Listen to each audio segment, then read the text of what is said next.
So Netanyahu said he will start to tear down any trade barriers. Of course, this is a result of President Trump's reciprocal tariffs. You know, he's put those on everybody. It don't matter who you are. So Netanyahu said he will start to tear down any trade barriers between the two countries. And he went on to say the country will continue to work with the U.S. on trade. Let's take a listen to Netanyahu. We will eliminate the trade deficit with the United States. We intend to do it very quickly. We think it's the right thing to do, but to also eliminate trade barriers, a variety of trade barriers that have been put up unnecessarily. And I think Israel can serve as a model for many countries who ought to do the same. So Trump thanked Netanyahu for the discussion on trade between the U.S. and Israel, adding that, of course, the U.S., he continues to reiterate this, the U.S. has been ripped off for years and we can no longer be the stupid people anymore. So it does appear just a little bit, at least with this particular ally, Israel, that the trade deficit, the tariffs and all of that stuff, this particular country is coming to the negotiating table regarding that. Now, Netanyahu also said that he still wants to get the hostages freed from Hamas in Gaza and is working with Trump on that. Now, Trump says he's communicating directly with Iran, speaking with the Israeli prime minister, of course, at the White House. The president said the Iranian-backed militia group, they need to disarm immediately, or he's hinting at military action. Let's take a listen to Trump regarding that. I think everybody agrees that doing a deal would be preferable to doing the obvious. And the obvious is not something that I want to be involved with, or frankly, that Israel wants to be involved with if they can avoid it. So we're going to see if we can avoid it. Yeah, so Trump also hinted at military action if a deal is not struck between the two, Israel and Iran, in regards to the whole situation going on in Gaza. Any thoughts on that, guys? It looks like, in regards to at least our ally, it looks like the trade and the tariffs seem to be working in Trump's favor. I thought Trump didn't want any war. I thought Trump didn't want any, no fighting going on. I thought he was trying to seesaw wars. He has said that, but he also has said that, basically, he's also threatening that saying don't push him. Right, pretty much. Yes, period. All right. Well, speaking of military, President Trump reportedly wants to hold a military parade to celebrate his birthday. Multiple reports say the parade will happen through the streets of the nation's capital on June 14th, the president's 79th birthday and the Army's 250th anniversary. So the parade will be 4 miles long, going from the Pentagon to the White House. And apparently he did want to do this within his first administration, but the bill was too high, something like $9 million or something, $90 million was quoted before, so that's why he couldn't do it during his first term. But so he is expected to have one this term. Yep. Yeah, all these federal jobs lost. The economy is in the toilet. People's 401ks being slashed. Nothing to celebrate right now, my guy. Okay. Nothing to celebrate. And if he was worried about the $9 million last time, who's going to take the $9 million bill this time? The taxpayers. $92 million. Was $92 million. $92 million. Isn't that wasteful spending? Yes. Where's Doge at when you need him? Doge can, well, I guess he does have presidential immunity, so the Doge can intervene in a situation like this? That seems like wasteful spending to me. Well, let's take it up to the Supreme Court, maybe. That's what we'll talk about at 7. He had a big win with the Supreme Court, so we'll get into that. You need to have a nice little light party at Mar-a-Lago for family and close friends. Okay? Don't involve our military with that foolishness. All right. Well, that is front page news. Get it off your chest. 800-585-1051. If you need to vent, phone lines are wide open. Again, 1-800-585-1051. Call us up right now. It's The Breakfast Club. Good morning. The Breakfast Club. I'm dialing. Hey, what you doing, man? I'm dialing. I'm calling you. This is your time to get it off your chest, whether you're mad or blessed. 800-585-1051. We want to hear from you on The Breakfast Club. Hello, who's this? Miss Terrence, good morning. How y'all doing this morning? What's up, Terrence? What's up, King? What's up, man? I'm up calling from Newport News from Detroit, but I had a question. I've been a member of the Black Man Don't Cheat community for 15 years now. Faithful member. There you go. Nice. There you go. And I think we all got, and I'm proud of y'all brothers for bringing that attention, but we got to stick together. We got to show more support for brothers in the industry, because I think I'm a chairman, but I think Papoose the president, for Black Men Don't Cheat. Would you agree with that? Is Papoose the president for Black Men Don't Cheat? the poster boy, for being loyal, faithful, stick by his queen no matter what. When she shine, he step back. Well, what are you talking about? They not together no more. I mean, Remy, he would Clarissa now. Yeah, but he's saying like he never cheated type situation. He never been faithful. My thing is, if we support Papoose, why do we got to hear the woman that cheated on him every time we hear Dunk the other day? You want to hear? First of all, I don't know. You might well say instead of Dunk the other day, we might want to call it Superhead with the spread. I don't know if Remy cheated. I don't know about any of this, love and hip hop soap opera you're talking about right now. So he's saying that you need to get Clarissa Shields to do the donkey of the day thing. Yeah. Show some respect for their relationship. We got to brag with that brother. He don't know the ins and outs. It ain't his business. Yeah, here's the biggest thing about being a faithful black man. Mind your business, okay? Hey, worry about you and yours. As long as you're not cheating, that's all that matters.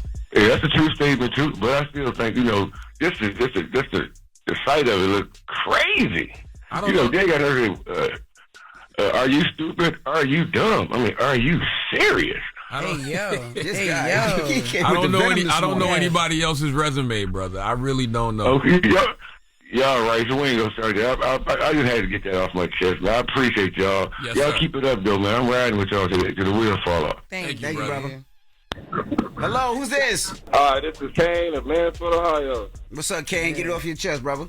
All right, well, with all the negativity going on in the world, I just wanted to call in and remind folks to thank God, and it's a lot of stress going out there, and sometimes you just gotta get on your knees and just pray to Him sometimes. That's right. Absolutely. Every day. Yep.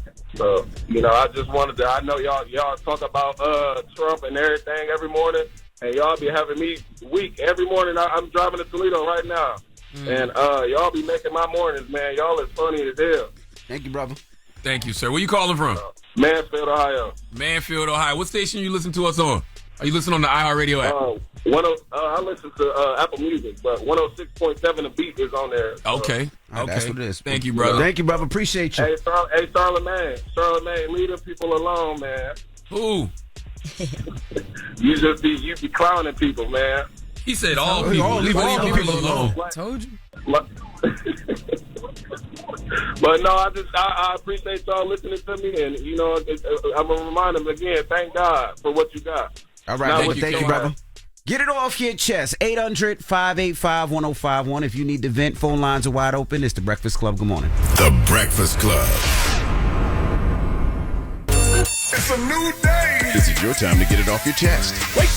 Wake up! Whether you're mad or blessed. It's time to get up and get something. Call up now. 800-585-1051. We want to hear from you on The Breakfast Club. Hello, who's this? Hi, my name's Kelsey. Hey, Kelsey. Good morning. Get it off your chest.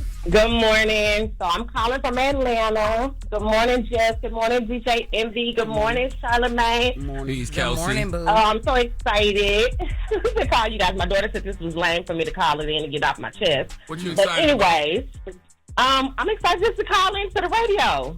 Talk to you guys. I listen to you guys every morning on my way to work. Okay. Nice. That's sweet. Thank you, girl. Thank you very much. So I'm calling to get it off my chest. So it's very hard dating in Atlanta. I'm new to the area. So not only do I have to dodge, the undercovers, the DL men. Oh, you smell the doo-doo on the PV? What? That is so I also trash. I have to dodge, like, the princesses. The studs. The men that want you to run after them. Oh. So Yeah. I recently just kind of got blocked by this guy. So I guess like online dating is kind of like the way or another way to kind of get out there and see what you see. So I signed up on this app, have been talking to this guy online, just texting. We hadn't met in person or anything like that, just texting. So I decided to do my little due diligence and look him up online just to kind of see if he really is who he say he is. Mm-hmm. And I guess he discovered that I looked him up online because after a good week of talking, nothing weird, nothing like that, he checked out to be who he was. He decided he was going to block me. What did you do? I didn't do nothing but look him up. I guess he discovered that I had went on his Instagram and I checked his LinkedIn. You got to make sure he employed. But how you know you did all that? She probably looked on her story. Right, Looked, when you look on somebody's story, you can see their name. Right. So I'm guessing he doesn't see me look at his stuff. What's wrong with But that? so though? what? If you getting to know him, what would it matter? Exactly. So I feel like he's being weird. Oh yeah, nah, he gay. What? Yeah, he got Or another something life. he's hiding and he's not trying to tell me or something He like might that. have He another got something to he might have a hide. family. He ain't got to be gay, Jess. Well, It is bisexual. Atlanta. My bad. Okay. He's bisexual. Right. If you're using the proper Well, context actually, clues, he I agree doesn't with live that. in Atlanta. He's from Augusta, but still, same difference. It's an hour or so away. Yeah, you certified bisexual. Yeah, you come through. You come to Atlanta, get your fair share of deed and drive back to You know what I Augusta. mean? Yeah. Nobody even know. Right. This is crazy. Because I'm like, he ghosted me. He didn't say nothing. Like, we had just, had a conversation on Friday. Yeah. Saturday, I'm blocked. What the Either he sorry. got it's all good. Either he got another family or he got a boyfriend. I think he probably got another family, mama. And it might be a family of boys. Well, yeah. I mean, but it's all good. It's all good. It is all good. Listen, we're going to be in Atlanta. I'm going to be in Atlanta Saturday, April 26th for the 3rd annual Black Effect Podcast Festival. You know, you can pull up out there. There'll be some nice eligible bachelors out there. And more gays. Okay. That's true. Yes, they love I know, Charlamagne. more ducking and dodging. Yes. It'll be at Pullman Yards in Atlanta, okay? Pullman. Get it? Okay, sounds good. Y'all have a great morning. Gay grounds, eh? You come pull them in. Get it off your chest. 800-585-1051. We got the latest with Loren coming up. What we talking about, Loren? We do. Boosie was involved in a serious car crash yesterday with multiple people injured. We have some exclusive details on what went down and how he's doing, so we're going to talk about it. Of course, Loren would reach out, right? Right after a car Absolutely. accident. Hey, I know you probably banged up in the hospital. But what happened? Tell us what happened. You dead? We get to that next. Is the Breakfast Club. Good morning. The Breakfast Club. Good morning, everybody. You look like you smoke Newport. It's Charlamagne. Charlamagne the Garden. Jess Hilarious, Charlamagne. You buy Lucy's, baby. That's what you looking like. Oh, yo, not the Lucy's. Lucy's and Pepsi. This guy looks crazy. Yes. Crazy. That's all like that. Don't sit on my couch. Plastic couch. Definitely plastic couch. All right, well, let's get to the latest with Loren. Lauren becoming a straight fat. She gets them from somebody that knows somebody. She gets the details. I'm the homegirl that knows a little bit about everything. She be having the latest on you. The latest with Lauren LaRosa. Sometimes she have facts, sometimes she have details, sometimes she have a little bit of everything. Well, it's the latest. On The Breakfast Club. Talk to me. Don't even look at me. Okay, so yesterday, Boosie was involved in a serious car crash with reportedly multiple people injured. So Monday, April 7, 2025, there was a video that began to surface online of a car accident scene.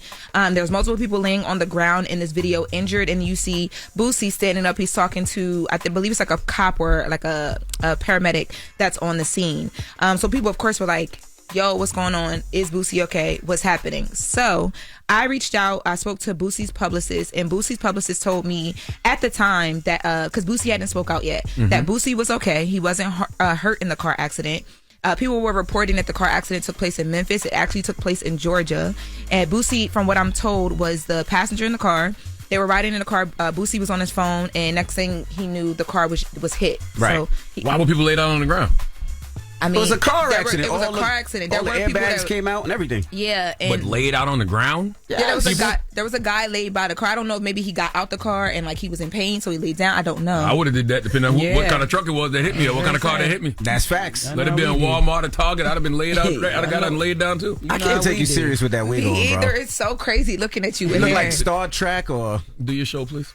Do your segment. Hey, yo. Your voice should be lighter, Charlamagne, but go ahead. I'm sorry. So, yo, stop looking at me. So, so Boosie was not hurt. He did ended up posting and saying that he was a little bruised up, but he's good. And I asked, like, because he's touring right now. He's performing a lot right now. Was he going to, take some time off? And his publicist was like, no, Boosie gets to his money. So unless he's seriously hurt, he doesn't plan on stopping. But he did go to the hospital, and I'm told he only went to the hospital because the driver of the car was actually hurt, and he just wanted to make sure the driver was cool. That mean he ain't get hit by the right person. Oh my What? God. Because if I'd have got hit by the right person, I'd be in the hospital right What? now. Almost dead. Hello? Now, why was Boosie's shirt off? Is Boosie's shirt always off when he drives? He was in the passenger seat, but I don't know why Why Boosie's is shirt that was a off. question? I'm just kidding. He's running around with his shirt off. I don't know. In the Is video. Boosie's shirt always off when he You know drives? what? Pause. You know what? Pause. I'm Yeah, sorry. like you just be clocking when he driving with no shirt. Pause, didn't I know said that was a pause. You want to thing. see them nipples. You want to wipe them down, don't you? You talking to him like that with that wig is a little crazy. Yes. Envy just don't realize how he be setting himself up. I do. That's all. Little Riri. That's why I call him Little Red Riri. Absolutely. Well, in other news, well, first of all, I'm glad Boosie's okay and that everybody so far that I know of is okay. Yeah. And will be okay. But in the other news, Bow Wow and Omarion. I don't know. What is happening? Bro, this is like the beef that just never ends. But it's supposed to not be beef. Right. Like, what? I don't even remember them ever beefing. It's weird. It's a very weird thing because it's like a silent thing that has like been going on for a long time. This guy, he wants to be a girl so bad. Charlamagne is in here. Women mannerisms and everything. Then I will fall for you. He look real black or real white. baby. And they gonna use them hands. I want to hear the Omarion Bow Wow. Okay, so give me the tea. Got you, girl. So Bow Wow sat down with Cam Newton and they talked about a ton of different things, but they went through Bow Wow's like history of beefs, and Cam Newton brought up Omarion. Let's take a listen.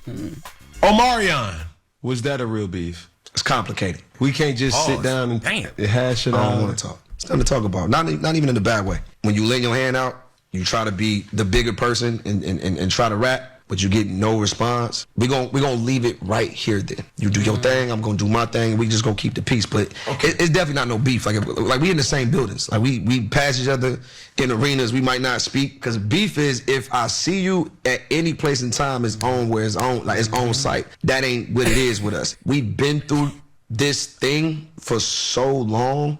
Yeah. That where we at, he's 40. Like, I'm 38. Like, where we at now, like, not like we grown. And it's just like, we don't have to do that now. We got kids. We got our own lives. Where I'm going in my career is where I'm going. Where you going is where you going. I wish you nothing but the best. And for me, the best revenge sometimes is time. You ain't even got to do much. Salute to Bow. I just want to know when has it ever been on site for Bow with anybody? First of all, y'all been pissing Bow off recently. I mean, not that I know about in person. Cam Newton, Cam Newton asked him, that's why he did that. Cam Newton asked him, has he ever been in a real fight?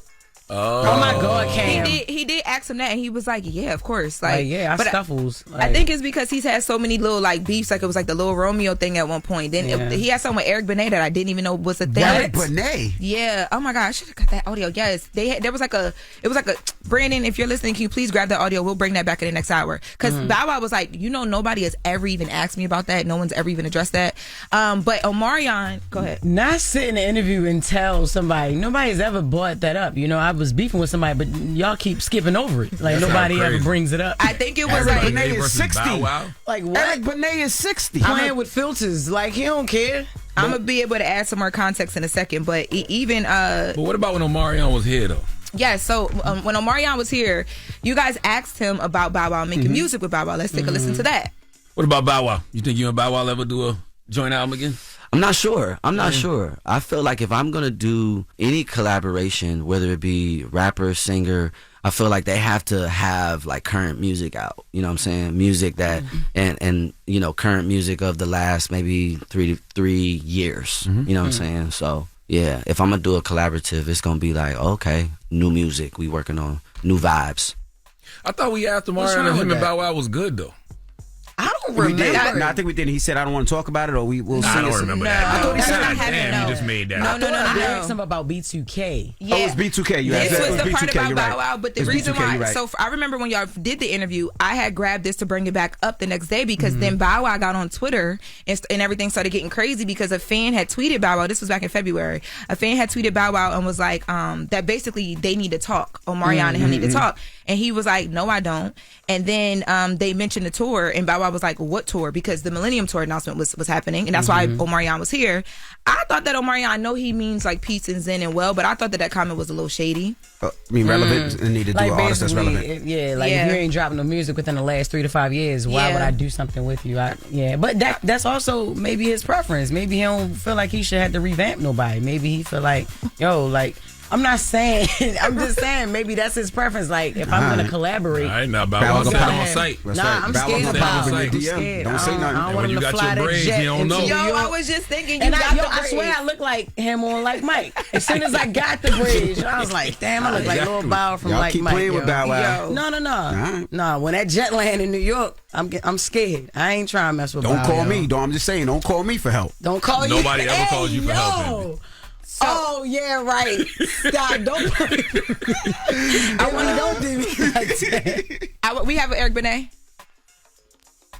Eric Benet is 60 years old. What was he gonna do with Bow Wow? They were fighting. If we can't do it right now, we have. Let's take a listen. This was an interesting one for me. Eric Benet. I know where you got that from. By the way, you're the first person to ever bring up Eric Benet in a beef situation with Bow. But I know where you got because of the Rap City freestyle. Yeah. It was just a hard line to stab at him.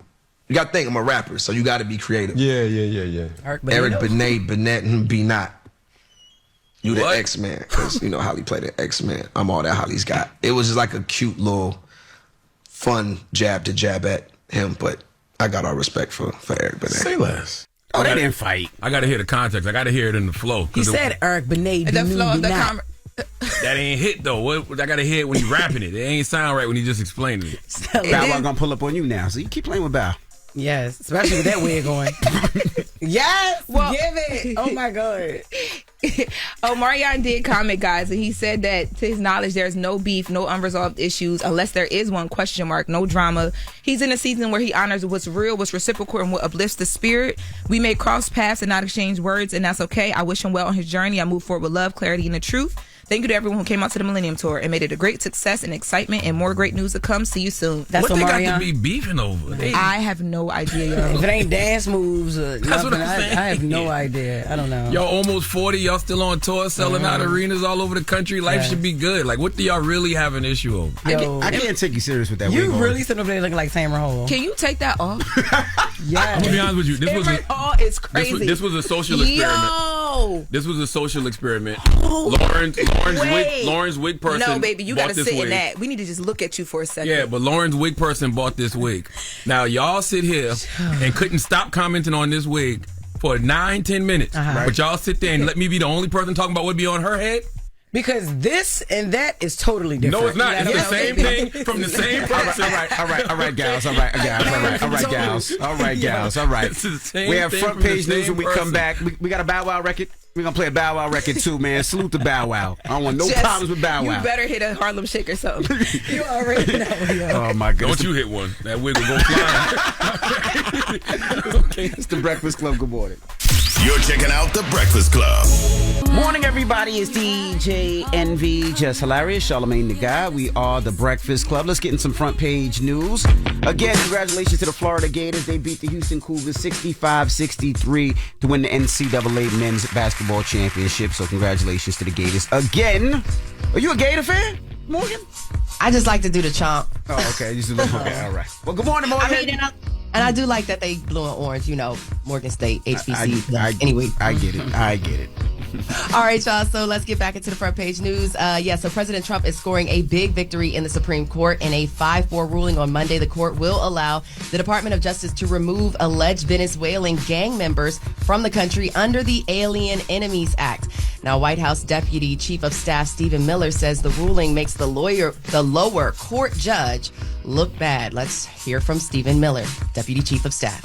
This was a huge, a monumental victory for President Trump. The biggest legal win of this administration so far. A total embarrassment for crazy Judge Boasberg, who's been trying to force this president to bring foreign alien terrorists back onto American soil. So Trump may now invoke the 1798 law to speed up removals while things play out in lower courts. Now this will impact. Go ahead, you guys. I would say, correct me if I'm wrong, but it's not that he's trying to bring gang members back, but when you have people who get swept up that aren't gang members accidentally, that's who they was trying to get back, right? Like it was the father from Maryland, if I'm not mistaken, right?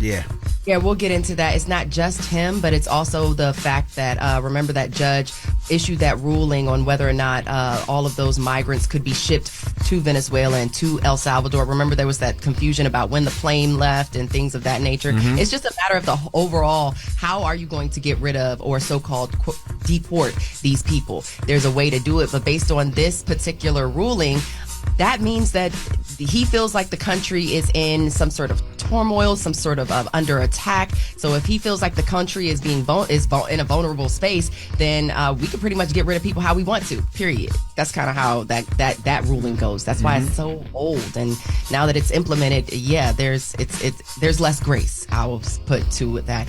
You did talk about the dad, Kilmar Brego Garcia. He was deported after being arrested last month. Let's listen to his wife, Jennifer Vasquez Sura. She's the wife of the Salvadorian national who was accused of being a MS-13 gang member. Let's take a listen to his wife. I want to say thank you to everyone that has helped us, that has supported us in fighting this, and we will continue fighting for Kilmar, for my husband. So basically, the Trump administration has, a judge initially ordered that the government return Garcia back to the U.S. no later than 11:59 p.m. on Monday, but that Supreme Court ruling has now blocked that. So there is still efforts to get him back, but also the Trump administration is saying that, he is in fact an MS-13 gang member. ICE has proof of that. In fact, Attorney General Pam Bondi, she says President Trump will continue to obey the law as it rules, whether it rules in his favor or against him. And she made those comments on Fox News on Sunday. She said that Trump is doing what he said he would do, and the courts are kind of getting in the way. So she also, again, as I mentioned, she said that ICE has proof that the Maryland man who was mistakenly supposedly deported is an MS-13 gang member. Let's hear from Attorney General Pam Bondi. No, the president is going to comply with the law. He was overwhelmingly elected by an overwhelming majority of the United States citizens to be our commander-in-chief, and that's what he's been doing. ICE has testified, members of ICE, that he is an MS-13 gang member. And the defense, his lawyers, have argued, well, he should be here because he was studying to be an electrician.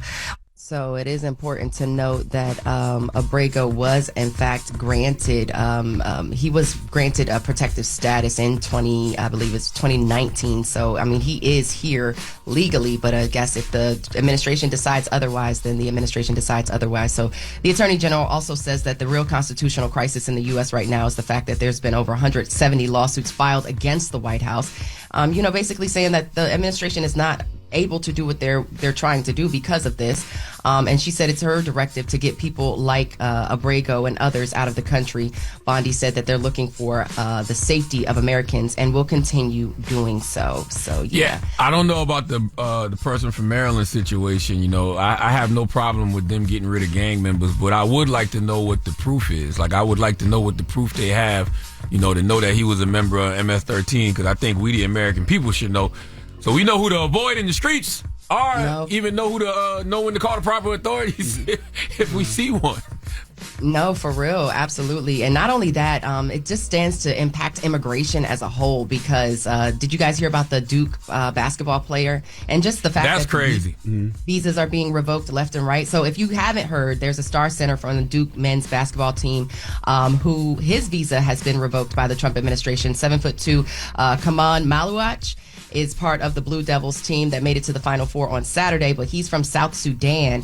And Secretary of State Marco Rubio released a statement on X saying he plans to revoke all visas held by South Sudanese passport holders immediately. So Duke University released a statement saying they're looking into the situation and working expeditiously to understand the implication of how it impacts, of course, this player and Duke students overall. And Maluach is, of course, also eligible for the 2025 NBA draft. So I'm not sure how. I'm just basically going to keep an eye on that situation and see how that plays out for him in regards to that makes zero sense to me. But I am almost positive that his situation will be resolved. Yeah, it will be resolved. With the amount of donors that I'm sure Republicans, the same donors that donated to Duke, I'm sure possibly donated to Trump. I'm sure they'll clean that up immediately. And doesn't that feel like overreaching when stuff like that starts to happen?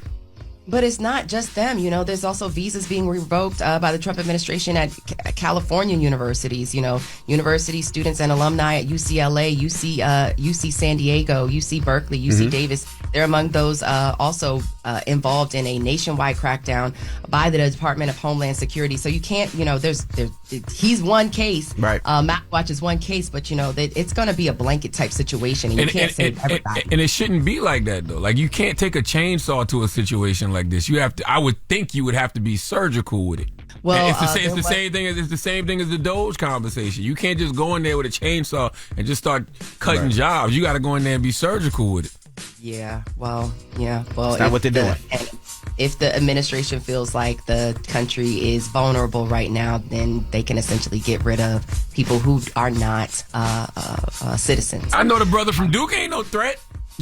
Like, I know that much, so like that right there alone lets me know that they need to be more surgical with this. If somebody like him is, getting his visa revoked. That's right. Listen, that's pretty much your front page news. All right. So y'all can follow me on socials at Morgan Media. And for more news coverage, follow at Black Information Network. Download the free iHeartRadio app and visit us at BINnews.com. Thank you. Thank you, Morgan. Hey, thank you. Now, when we come back, Davido will be joining us. He has a new project that comes out April 18th called 5, and we're going to kick it with him next. It's The Breakfast Club. Good morning.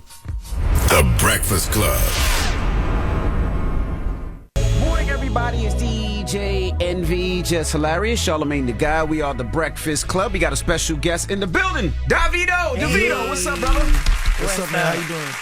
Good morning. Doing good. Good morning. How you feeling, man? Feeling good, man. Just a little bit tired. Been all over the place, you know what I'm saying? Promoting this album that comes out soon. So just been crazy. Got the new album dropping April 18th. It's called 5. 5. My fifth album, man. Yeah, 5th album. Yo, you the one, yo. It's a lot of hype surrounding you. Yo, like, seriously, you one of the most followed African artists on IG and Twitter, YouTube. Anything you drop, go crazy, do crazy numbers, all your collabs, everything. Mm-hmm. How's all that success impact? Man, it feels good, man. I stayed here a little time in my life, so just to see everything come around full circle for the culture, you know what I'm saying? Even since when I was in school, I was always like pushing the African narrative, and for it to just naturally pop off. Like, that's crazy. You feel like one of the godfathers of Afrobeats and Afrobeat music, because you were one of the first to really pop and definitely commercialization pop. Yeah, definitely. You know what I'm saying? Especially in the new age of the commercialization of the genre. You know what I'm saying? Yeah, but we have a lot of godfathers though that came before me. You know what I'm saying? But we commercialized it. You know what I'm saying? Made it cool, made it popular. So yeah, I take that. Did it hurt or help? Because it almost felt like it was commercialized so fast. And everybody jumped on it so fast, and then it slowed down so much. You felt like it hurt or helped? I mean, first of all, explosion. That's why you always have to have your backing, which is home. You know what I'm saying? That's why, like, you notice that we always go home any chance we get just to be around. And there's so much going on in Africa that we was okay for a long time, till it popped up here. Then we come out here for tours. So I feel like we always have the backbone to be able to always be able to go home. You know what I'm saying? If anything, like if this stuff is slow a little bit, always go home. But something I found so interesting about you was you didn't even grow up listening to Afrobeats. No, I grew up listening to rap, like 50 Cent. You always say Fifth. Fifth is what when I met him the first time, because we were talking, because we do the tour, we do the stadium together in London. So I'm looking, he's just like, what? I'm like, guy, you don't understand, yeah, man. I had the sneakers, I had the video game. I had the game, I had the sneakers. Did you wear the tank top? Did you wear the tank top with the nipples on the side? Big white beater? Okay. Anything. I was crazy about like G Unit, like all of them, and just to be able to go on tour with him is like wow. What did your family think about you being so influenced by somebody from America like that? I mean, they always knew I liked rap. You know what I'm saying? Like, and you have to feel like my parents, did a little bit out here too, so they understand like American culture as well. You know what I'm saying? So you ever look at these rappers and be like, these poor ass. Dang.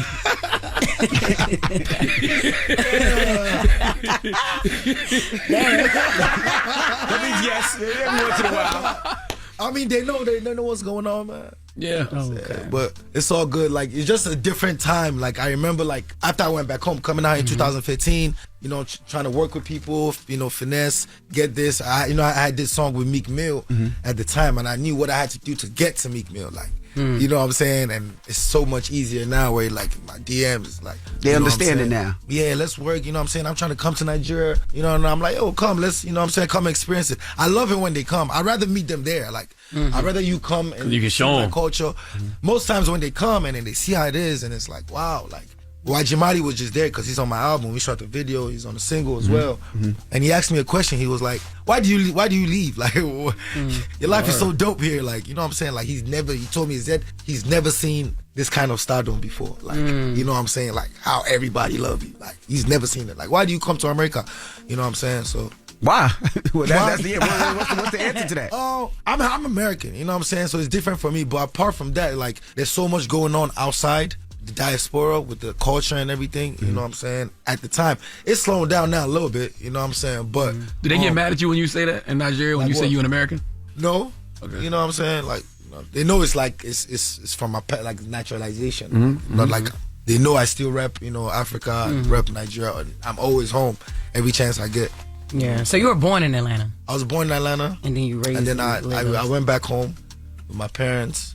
But we used to come every summer. You know what I'm saying? Every summer. We had a house in Atlanta, so every summer. And mind you, my siblings didn't live in Nigeria. They stayed in London and America. So I'm the last child of 5 kids. So I was the only one at home with my parents because they wanted at least one kid with them. Yeah. So I didn't leave. Like, I'd come every summer, but I didn't come and stay till I was like 14, 15. So you saw the best of both worlds. So you had the trenches. Because what part of Atlanta?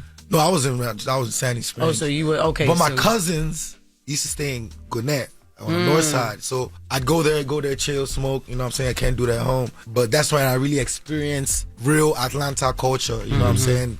Start tapping in with the Jordans. At first, it was just sandals. You was What you mean? Listen, my mom was one of the first probably person in the world to get. There's this particular Chanel bag. At this time, this bag was like 20,000 at that time. I'm talking about 80s. She was the first. Like, my mom was stylish. Like, if you walk in this building, you smelling the perfume like from the door. You know what I'm saying? So like, they've always been fly because, like I said, they understood American culture a little bit as well. Gotcha. I was wondering. I can't keep up with how much Afrobeats has evolved though, because you have the I'm a piano now. Yeah, it's like what's the difference between? You see, like, Afrobeats is not like how it's not a sound. It's not how. It's not a type of music actually. It's kind of like it's the genre that we called, because in the UK there was this song that blew up from D'banj. D'banj is like, he's our like Jay type stuff. Like, he broke all the barriers.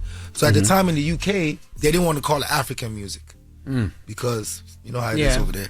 So they called it Afrobeats. But Afrobeats was actually a genre that Fela was doing. That's Fela's own genre, which has a distinctive sound. It sounds a kind of way. So when they were describing the music for the Afrobeats, they just called it Afrobeats as a whole, which describes. So if you're an African artist and you sing R&B, like, we have people back home that don't even, like, they sound like R&B type, Usher type singing. And there dudes like Odumodu, who's really trap, sounds like he's from Bronx. You know what I'm saying? Like, type beat, type of vibe. But they still call them Afrobeat artists. So it's like, it's an umbrella that has been used, and it's kind of too late now to be like, oh no, it's not Afrobeat, and explaining it and all that. So it's just like, we just ran with it, like, you know. So what are you currently doing? Like, when you look at your new album 5, what is that on there? It's African music. It's African music, but obviously if you go on a genre, they'll say it's Afrobeats. You know what I'm saying? But it's African music. Like the song with Victoria Monet, it's not Afrobeats to me. It's like Afro R&B. The song with Becky G is like kind of like Latin, but our music sounds alike anyway, you know what I'm saying? But definitely, like, you have original Afrobeat Davido songs on there. But what I'm saying is that's just the umbrella used, you know what I'm saying? So my piano is from South Africa. So South Africans, since time, always had great dope music. And funny enough, since early in my career, I've been collaborating with South Africans, like, very early in my career.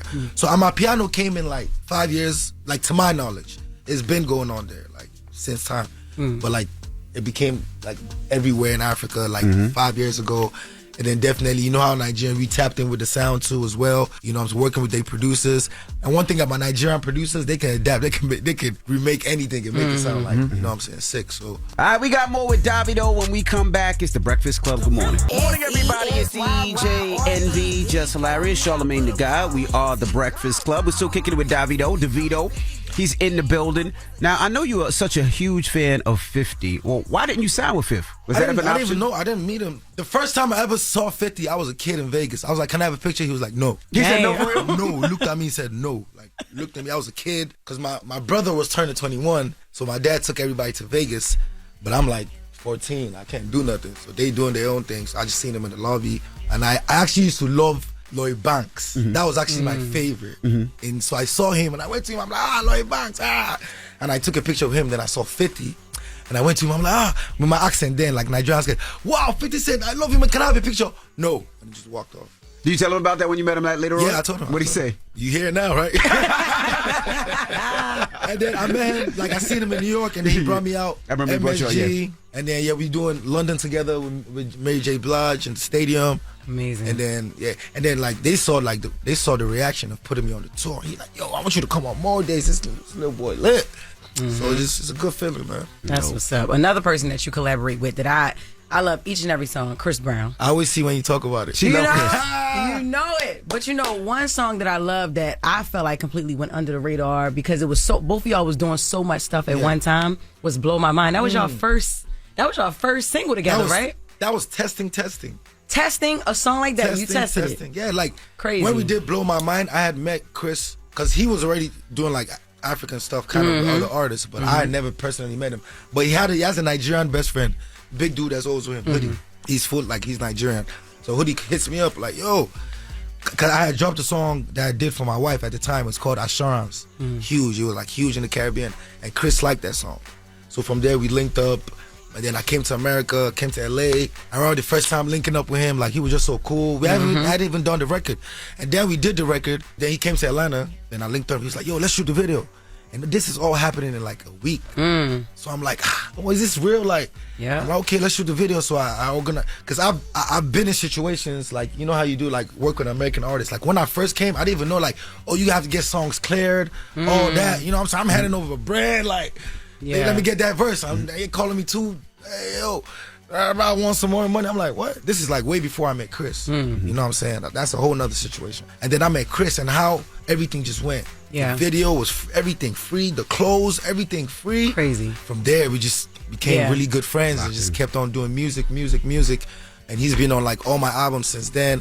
You know what I'm saying? I co-wrote Under the Influence with him and my producer. That ended up becoming huge. Amazing. And then from there, we just locked in, and then we just did the Sensational, and then is he on 5? Yes, he's there. He is on 5. He's on all my albums. I know He's excited now. That's I didn't know that. He's on my albums. He's on my. He just, you know, we was in South Africa together. I was gonna ask you, did you go to his show? Yeah, I came. Oh my God, like crazy, that experience alone, and it was just a full circle moment for everybody. What's the meaning of a wook? Awuke. AWU. Am I pronouncing it right? Awuke. He's telling you. Awuke. Awuke. You don't gotta spell it for him. He's telling you. It's like a chant. Awuke. Awuke. It's just like a chant, like togetherness, happiness. You know, all good things. You know what our music entails. Like we don't really be singing about deep stuff like that, but we do have deep songs. But I'm saying with this particular record, that's what he means. You know, you have been through a lot personally, especially with loss. What kept you grounded through my that family, grief? man? Because you know, my family's very big, right? And what I noticed was that, you know what I'm saying, you know, you grew up in a family since you were a kid. Like I've always been the youngest around. Oh, that's little David. And then I blew up, obviously.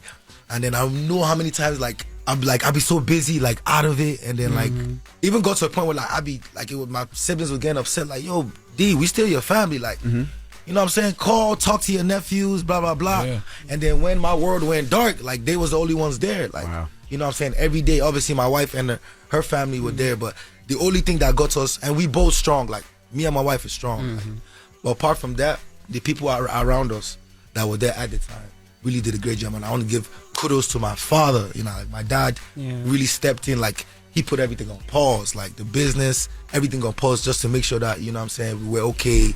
You know what I'm saying? And we got twins now, so it's like, that's a blessing. It's lit, a boy and a girl.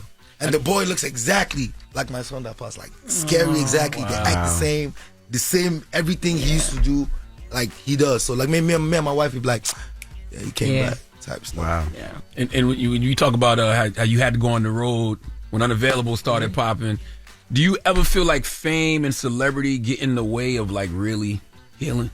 Definitely. Like I could see sometimes like I was like kind of, I wouldn't say healing too fast, but like I'm on the road. Like you have to understand, like my wife at home chilling. Like she comes 1 or 2 shows, you know what I'm saying, go back. But see me, I'm on the road. My adrenaline is pumping. I'm seeing in a week, I'm seeing $1 million. Like I'm seeing all the crowd be in the car, they chasing us. So it's like you're smiling, but it's like you need to kind of slow down. You know what I'm saying? So you know what I'm saying. That's why things like me getting married. You know what I'm saying? Like, okay, look, you need to, this is how we got lit last time, and you know what I'm saying? Forgot about family, so you know what I'm saying? Slow down a bit. I just be chilling like at the crib, and Yeah. it's like I'm like, yo, this is not bad. Like sometimes you gotta sit your ass down. I'm serious. I'm like, yo, That's right. it was so crazy that after I now sat for so long, like I was having anxiety. Like my boys like, let's go. I'm like, we'll go out. Envy, I'm telling you, we'll go back out. home. We'll go out with lit the bottles. I'm like this. You sleep. So the other day we went to Trinidad for the carnival. I performed. Me and my shout dropped the record, so I performed. Me and my boys talking in the room. Like, I said, I don't enter the room. I said, what are you guys talking about? I said, man, boss, we're not having any fun. You've changed, man. Where are the girls? I said, where are the girls? Then when I get in trouble, everybody run away and leave me to face the internet and all that. Like, nah, like, boy, and me, women have dealt with me in my career.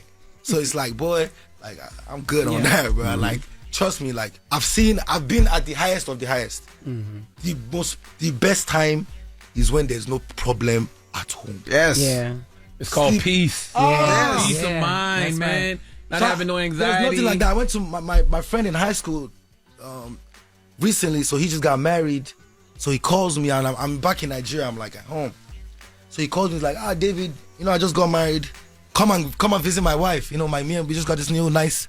It's nothing big, something nice, something small, modest. His wife has kids. So I'm like, yeah, I'll pull up. I'm like, yeah, but I got too many people with me now. So let me come like later in the night when everybody kind of like gone to bed. And then I drove to my guy's house, just low key. Me and my security just drove, blah, blah. And I just sat in his living room. His wife brought food for me. Me and him were talking. I was just looking at him like this. I said, God, I know I'm happy you did all this for me, but boy, I'll switch this my friend right now. He was telling me, guy, your life is the best. I said, bro, my life is the best, but bro, you don't know what you have. Like, I just the way you and your wife are even playing. You guys are not even. There's nobody knows you. Yeah. You and your wife can go out. Nobody knows you. Do you understand? Like, when my situation is way different. Like, so it's like it's give and take. But sometimes it's a dream that I wanted, and what if it never happened too? So it's like I'll just be thinking about that too. What you want to play off the album? Let's do Awuke. Let's do the funds. Oh, okay. Yeah, because those are like, apart from like the records you guys hear. This is a big dude. I know that this guy you got on this record is big. Odumodu. He's the biggest rapper now. Yeah. So a lot of things you guys know, like for example, you see how when I came out here, we had the If Fall, Money Fall on You. A lot of songs that pop here, pop. We have bigger songs like the local ones, like back home. You know what I'm saying? Like for a song like Funds with the Odumodu, it's always gonna be bigger than a Vicar Monet record back home. Yeah, right. You know what I'm saying? But once you get in the radio here, that's what you're gonna hear. You go in the stores, H&M, that's what you hear. But I'm saying, what I'm trying to say is that there's so much more music back home that is also being digested that you guys don't really get to hear. So every time like I'm doing a project, I always keep in mind, yes, we have to please the Western world, and what I'm saying, we got to make money for the label, but we also have to please our original fans. That's right. That's right. All right, well, let's get into a mini mix. It's the Breakfast Club. Good morning. Good morning, everybody. It's DJ NV, Jess Hilarious, Charlamagne the Guy. We are the Breakfast Club. We're still kicking it with Davido. Jess. So I'm gonna come at you like a real, not no African, like a real American. So you done cheating. Like it's done. Like you. I don't want wahala. You know, you hear me tell. I say I don't want any wahala. No. I said David, not that. I said David. I'm okay. Okay. I'm on my envy swag right now, man. But you can add more to the roster if you want to. If I want to, but I don't. Yeah, because too much wahala. I have 4 kids. I have 5 kids and 4 women with 4 women. Okay. You know what I'm saying? So you already know. So you done. That's it. I want to go home. I'm sweating already. I'm sweating for you. In certain regions in Nigeria, you can have more than one wife. It's not certain reasons. It's like if you want to, if you want, you just do. It don't have to be a religion. It don't have to be anything like you. Okay, now for example, the eastern part of Nigeria, which is like the Igbos and stuff. Like I've seen a lot of situations, especially like the Niger Delta parts of Nigeria. I've seen a lot of situations where it's like multiple wives. Like my uncle that's the governor, he got 2 wives. You know what I'm saying? I have another uncle that all his wives live with him. Like they be playing with each other, in the crib, but he's Christian. Oh wow! You know what I'm saying? So how much money he got though? He's very rich. Exactly. You know what I'm saying? But I mean that don't mean nothing. You know what I'm saying? Over here, dude. But there's still wahala. Up on all the money, there's still wahala. Do you understand? I'd rather go and live with how my other guy is living. You know what I'm saying? Maybe because I've had bad experiences. You know what I'm saying? Sometimes the experience is the best teacher. You feel me? I'm saying like it's just never not worth it because when it happens, I know how many times when we was on the yachts in Miami having the best time, and then when it happens, what you gonna be saying? Damn, I shouldn't have gone. Yeah, I should have stayed. And the worst. But we're not talking about that though. We're talking about I'm not having cheating another. again. No, not cheating. If you're able to have another wife under the laws of Nigeria, would I? Yeah. No, not now. I don't believe it. He said Africans are only telling the truth when they say no. It got to be more than one no. You said one long no. You didn't say. Trust me. Man, sweating, man. I'm 32, man. Like I blew up. My first song blew up when I was 17. Yeah. So, I'm with you. Have one woman. That's the most beautiful thing in the world. A beautiful family. Nothing better than that. Get that man a paper towel. Listen, I was expecting you to come in here a little chubby though, because I know your wife is a chef too. I was ready to say she got her own thing going. So when you have, I actually gained. I just got back on the road. So like the thing about me, when I'm active, I lose weight quick, but I gain weight quick too. So it's like when I'm home and the kitchen's right in front of me, she cooks everything. Like I was gonna ask, being on the road, do you have any anxiety because you're leaving your family again and leaving your kids? Any anxiety? Like when I was leaving this time and like. You know what I'm saying? Just natural, family stuff. You know what I'm saying? Like I'm like, babe, I'm on the road. But it's like you still have to handle stuff back at home as well, and just balancing it. It's crazy. But I feel like you can balance it. I'm not the first person to be married and be a superstar with all this career. Nothing happened. You know what I'm saying? I mean, things happen, but you know what I'm saying? I've seen people with way more success than me, more success than me, handle it. So who am I? I bet you, since you've been married and really devoted to your wife, being faithful, I bet you've seen your life just go up. I'm telling you, like everything, like my wife has always had this thing over me since we were young. Every time I fight her, something bad happens to my business. Just damn. So if I fight her, she say, "You're fighting me, Abi. Don't worry, Shebi, your album is coming. You want to fight me?" No, I'm telling you, because it's like she has that grace. You know what I'm saying? Like over me, and like everything, so my kids, she don't have all my kids, but you know what I'm saying? Yeah. Like my kids love her, you know what I'm saying? Especially my daughter, love her. So I'm just happy to see like growth. There was a time I was scared to even bring my other kids around her, you know what I'm saying? So the growth just made me understand, like, I didn't even have to tell my daughter like, this is she kind of just like, it just happened. She just got it, you know what I'm saying? Right? And the next thing, we was in Bahamas and my wife braiding her hair. I'm looking in the crowd. I'm looking in the room like, yes. How long y'all been together for a while, right? Like 8 years. Yeah. Like before we got married, we was together like 11 years. Oh yeah. School, men in school, girlfriend, and then we got married. We were meant to get married. The best, man. Well, y'all were young. Like you was young when you married. Yes, I met her. She was like, I was 18. Yeah. She was 17 in school, and then we just finished school together. Oh, that's how me and Envy are with our wives. Been since school. Yeah. 16, my 15. wife 26 years. How's the relationship with the big three? Yourself, Burner, and WizKid. What's the relationship like? I mean, we don't have personal. I don't have a personal relationship with them. I did, at some point in time, but I feel like the culture is just so big. You know what I'm saying? And the conversation is bigger than the big three right now. And that's just the honest truth. You know what I'm saying? There's Rema, there's Ira Star. You know what I'm saying? There are so many artists for us to just really make this thing about, us. I feel like right now we all three of us understand that it's bigger than us. And, whatever it takes for the culture to grow, whichever way. You know what I'm saying? What happened between you and T.Y. Savage, man? I know y'all were like really, really close. Like that's my sister, close. man. She cool. Okay. Man, like I said, you know what I'm saying? Even with the big three question you asked me, you know what I'm saying? I remember when all of us, you know what I'm saying, coming up together. You know what I'm saying? Me and T.Y. used to stay in the same house. Yeah. That's like that's big sis. Like, you know what I'm saying? She saw me as a youngin'. You know what I'm saying?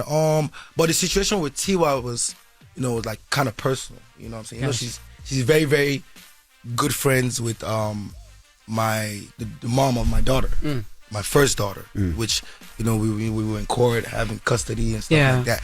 So I just felt like, you know what I'm saying, you help me, see my daughter, that type of stuff. So we just got in a little argument. It was nothing, you know what I'm saying. It was just like brothers and sisters arguing. You know, y'all cool now? I haven't seen her since then, to be honest.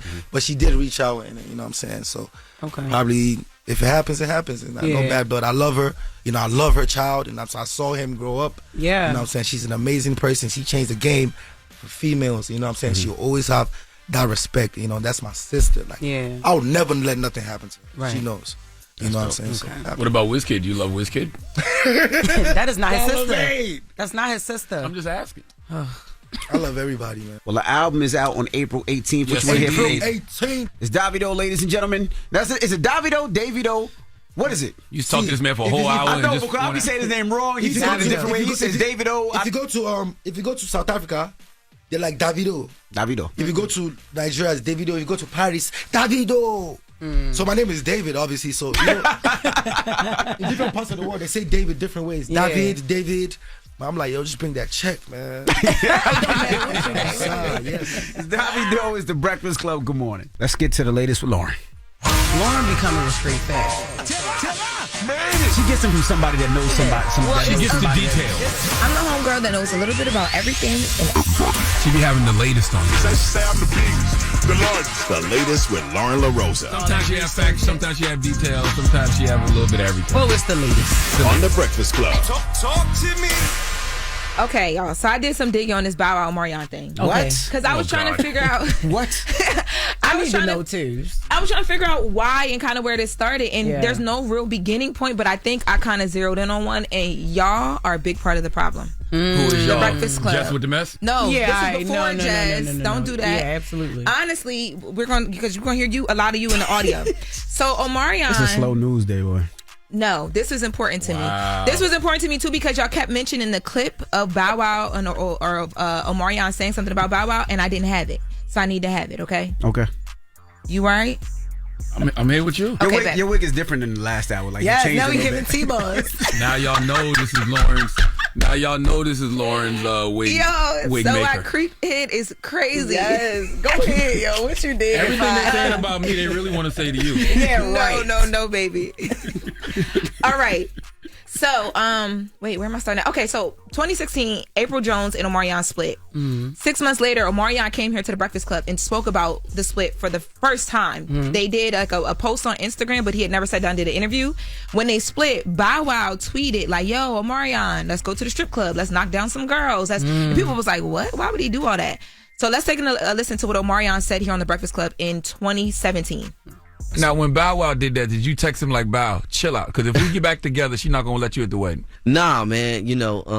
Nah, I didn't. I thought it was kind of whack. He didn't really have no regard or no respect for the position that I was in. You know what I'm saying? So whatever I was going through, you feel me? You supposed to support that. I'm glad you said that because I thought it was whack too. Well, he might have looked at it differently. He might have looked at it to the fact that, damn, Omarion might be effed up. Let's Call just throw me. a party. Text me. Yeah, Don't put that on the He should gram. call the party. He definitely should have called and check on you. But Come on, bro. I don't think it was. I don't think it was. I thought it was whack too. And then your girl probably was Malicious, I like, mean. "Oh, what you told Bow Wow? Y'all about to go have fun?" It was probably a remark or something like that. But I'm just saying, like, look at the position you put me in. You spoke since then? Nah, but that's still the bro. You know what I mean? We made a lot of money together. You feel me? We got a lot of history together.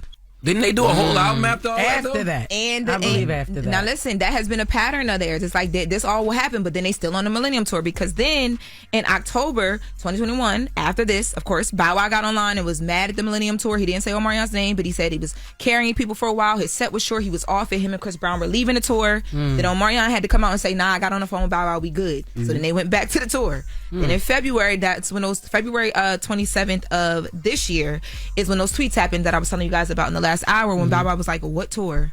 And he didn't need to talk to Omarion. Basically, I'm doing all this to say, Charlamagne, you've really been the problem. Yeah. Let the record show Loren and Jess are both 33, right? I'm 33. Yes. So this situation is like they're Jay-Z and Nas. It's like they're Biggie and Tupac. It's like they're Kendrick and Drake. They are so into this beef. They cannot believe Omarion and Bow Wow. We did have 2 beef. hours on Bow Wow and Omarion. There's no new Diddy news. We had some other stuff, but we had the Viola Davis communion wig. You are killing me with this. Walking hard. Girl. Anyway, but them two are the example of two brothers who they may not speak, but they know how to get money. They know that they know how to make money 100%. together. And that's just what that is. That's smart. And I wanted to make sure that I had that timeline right. It was just sitting deep in my soul. And that's why it's complicated. Bow Wow said it's complicated. Like Thank you, that's Jess. his girlfriend or something. This That's your Jay-Z hilarious. and your Nas? No, not at all. Girl, me neither. Yeah, You you should never refer to a relationship with a man as complicated. God damn. It can be. Men got feelings too, right, Envy? Yes. Next hour, we gonna do more Bow Wow and Mario? I'm just asking for a friend. It wasn't supposed to take this long. Just asking. Y'all keep asking and keep going. And then Jay-Z, Nas. Yes. All right, Aretha. That's it? I don't even have time for nothing else. I was gonna we're gonna go to Billboard, and I got a Wendy Williams exclusive in the next hour. Okay. All right. Okay. So, Charlene. Yes. You cannot look at him and be like, hey, Leonard. Hey, Laverne. Hey, Laverne. Who you giving a donkey to, Laverne? Leonard Laverne McKelvey. With your wig on. I love it. Matter of What fact. is given? You see how unbothered I am? I see you. Yes. Okay. Hold on. That wig. Lay the edges better. Lay the edges better on the I side. don't want to hear nothing from you about laying any edges better. How dare you? Now I'm insulted. Oh, my God. Okay. Yeah. Come on, girl. You don't got no part. Akina. You ain't got no part in your wig. Come on. Just please. No. Keep going. Keep going. Come on, Effie. Keep going. Akina Sampson needs to come to the front of the congregation. We would like to have a word with her. She's from St. Petersburg, Florida. She needs to know McDonald's isn't dying for her. Are y'all having a wig off later? Baby, his wig could never sit with mine. It's not a wig anything. Your wig ain't sitting. Your wig is like this. Your wig being hit like this every day. Hey, yo.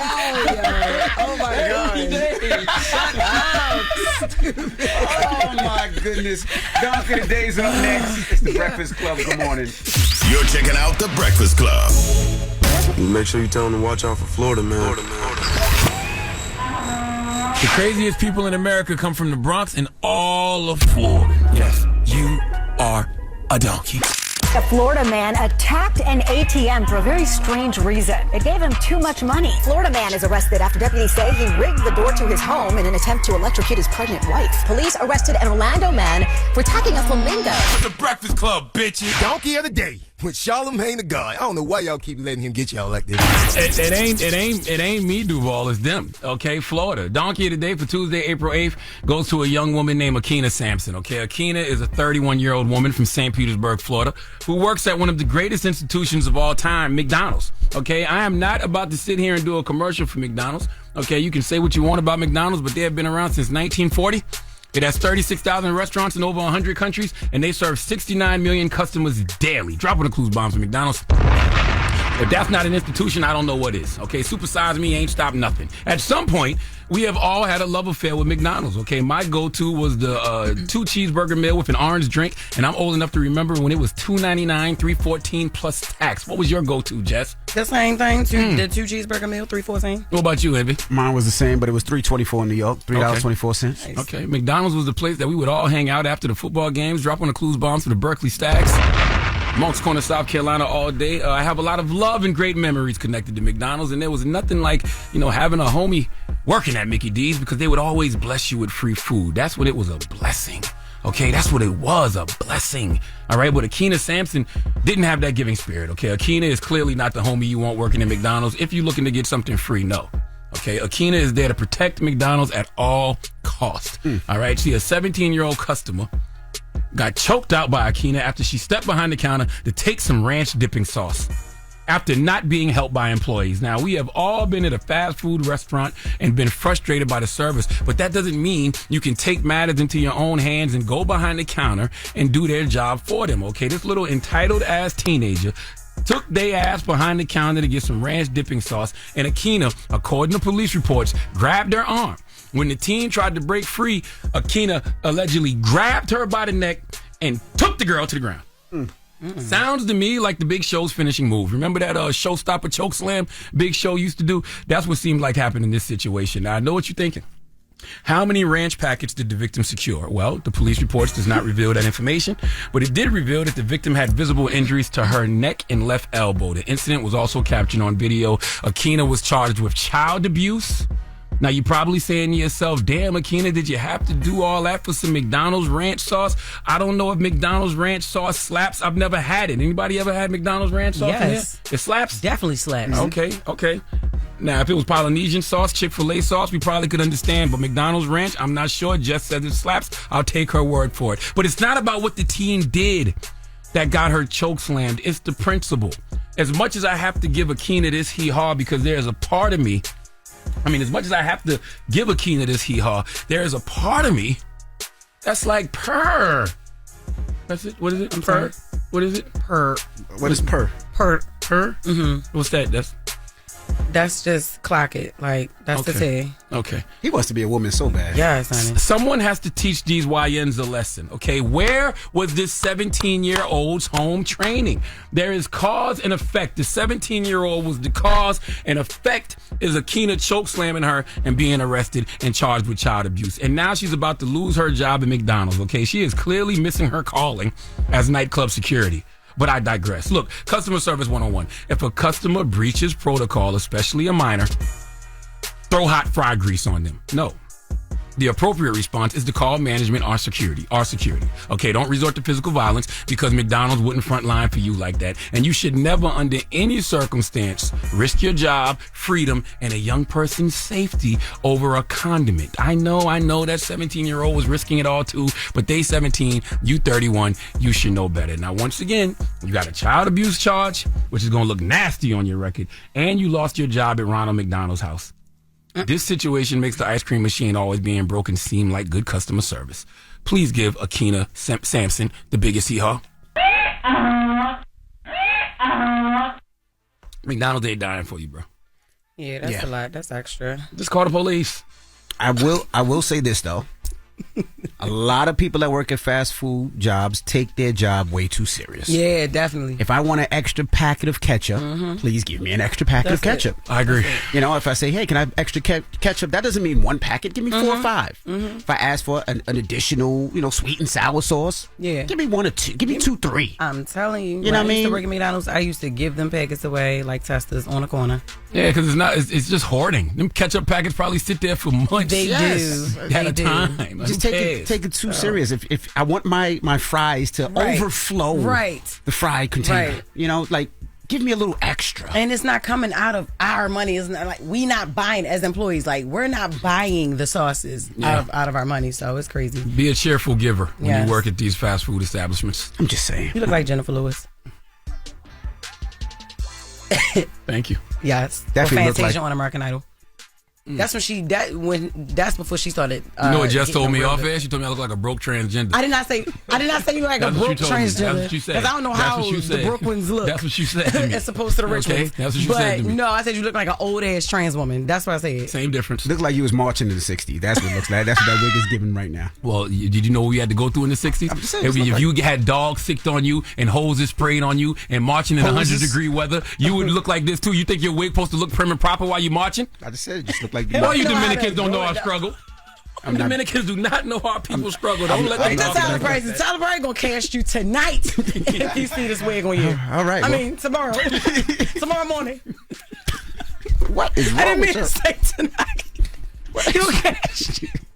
He gonna cast you tomorrow afternoon. Sorry. What is wrong with y'all? All right. Thank you for that donkey of the day.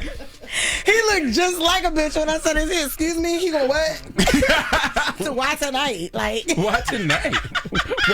Why I gotta be doing castings at night? I really think I am a lady. Yeah. How dare you? Oh my You will God. talk to me during regular office hours. Charlamagne want to be a woman so bad. All right, now we're all part woman. 50%. It took 50% woman, 50% man to make us. Oh, so it's woman in you. Yes. This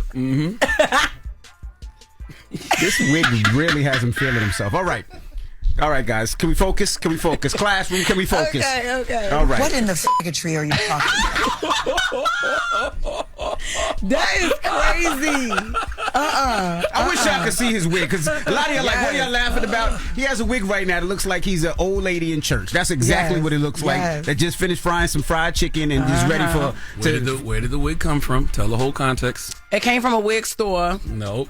Lauren stylist, her wig maker went to go buy you a wig from the store because she said you are not worth the bundle. So everything that y'all are saying about my wig this morning is exactly what y'all should be saying to her, but y'all leave me on this island all to myself. All right. 800-585-1051. You were talking love and hip hop. Yes, I was.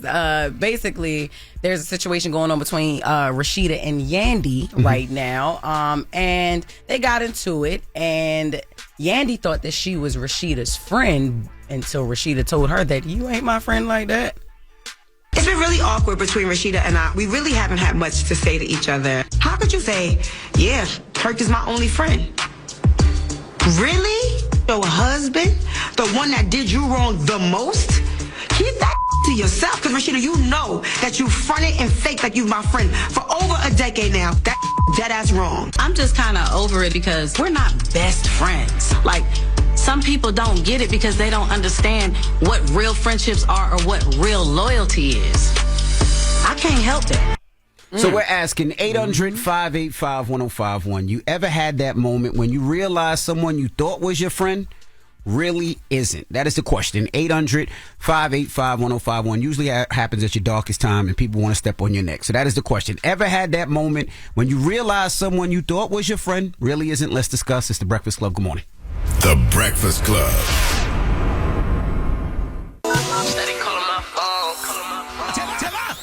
It's topic time. Call 800-585-1051 to join into the discussion with The Breakfast Club. Morning, everybody. It's DJ NV, Jess Hilarious, Charlamagne the Guy. We are The Breakfast Club.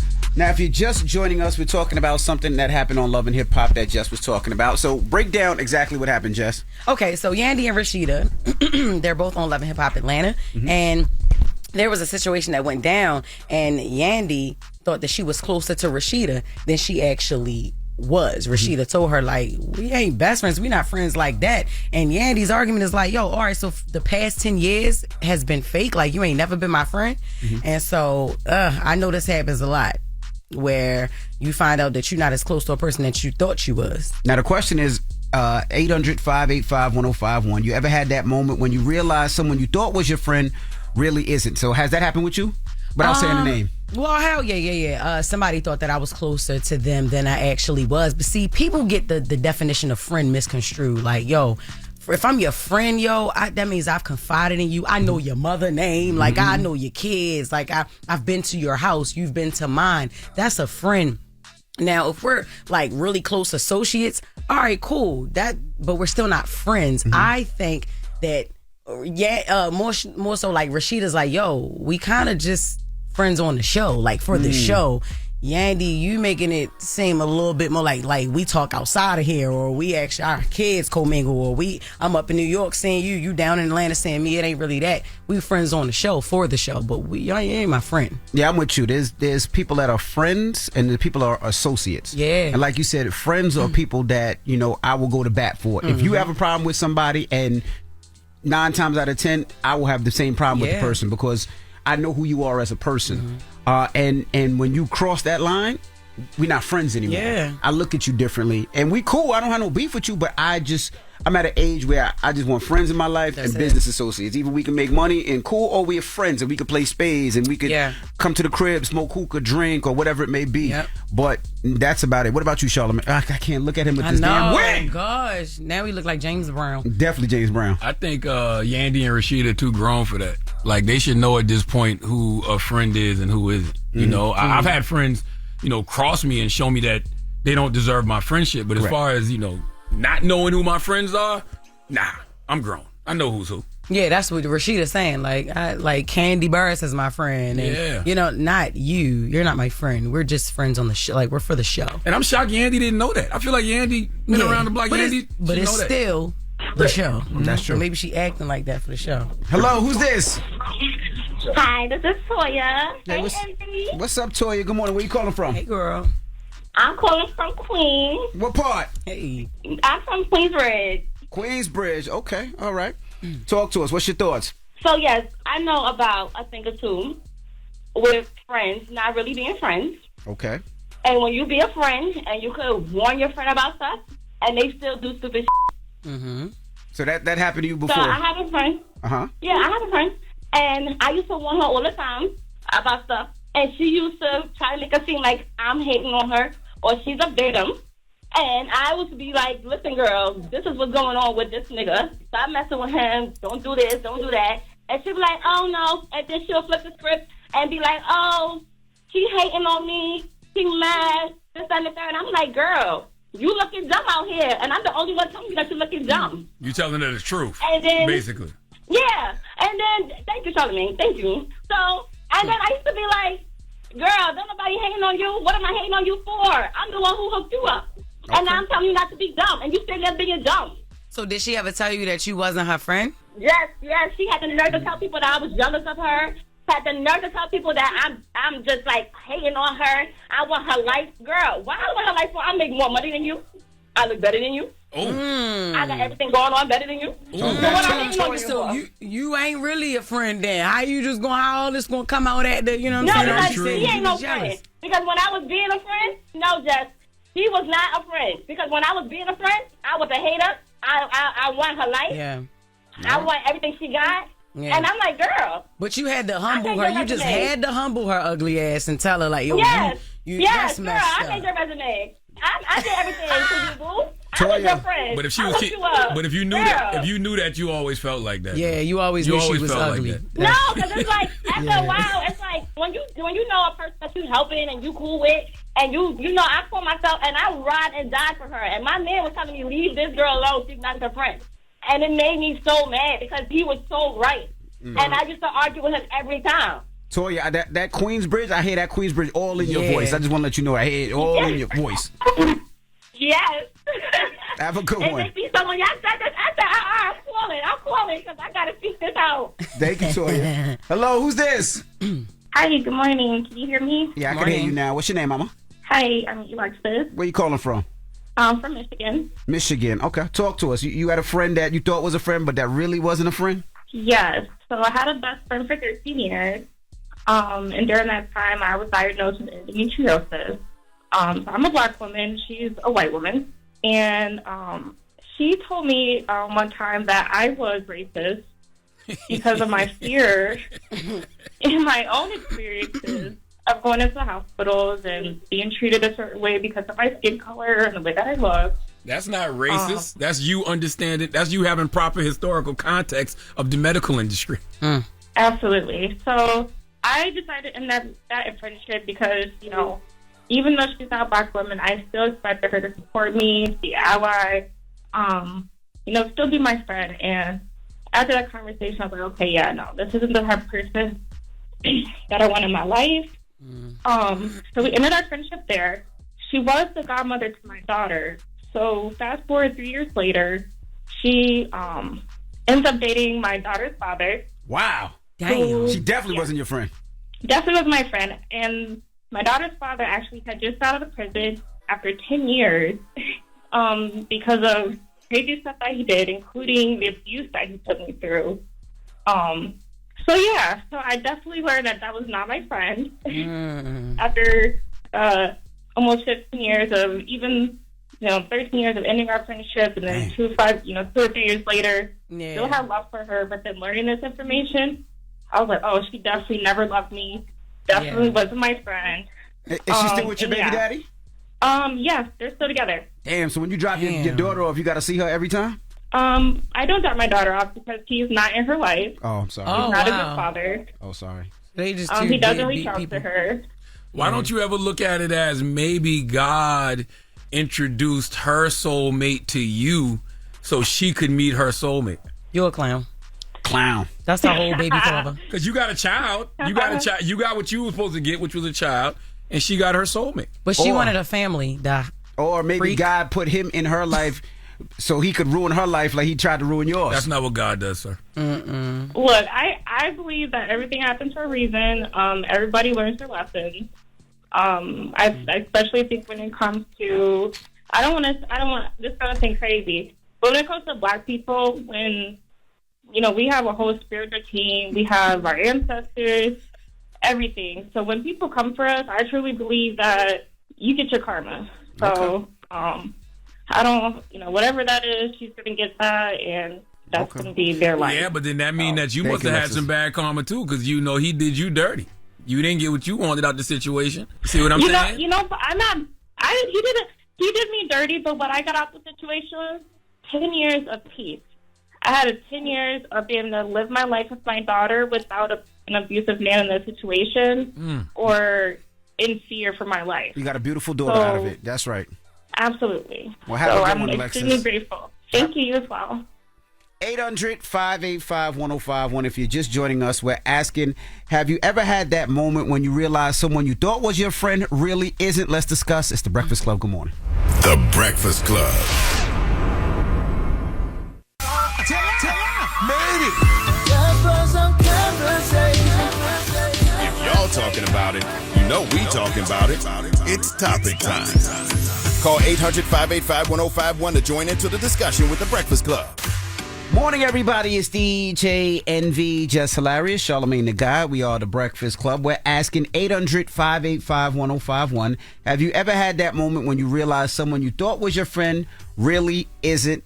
And this comes from Love and Hip Hop. Let's play the clip of Yandy and Rashida. It's been really awkward between Rashida and I. We really haven't had much to say to each other. How could you say, yeah, Kirk is my only friend?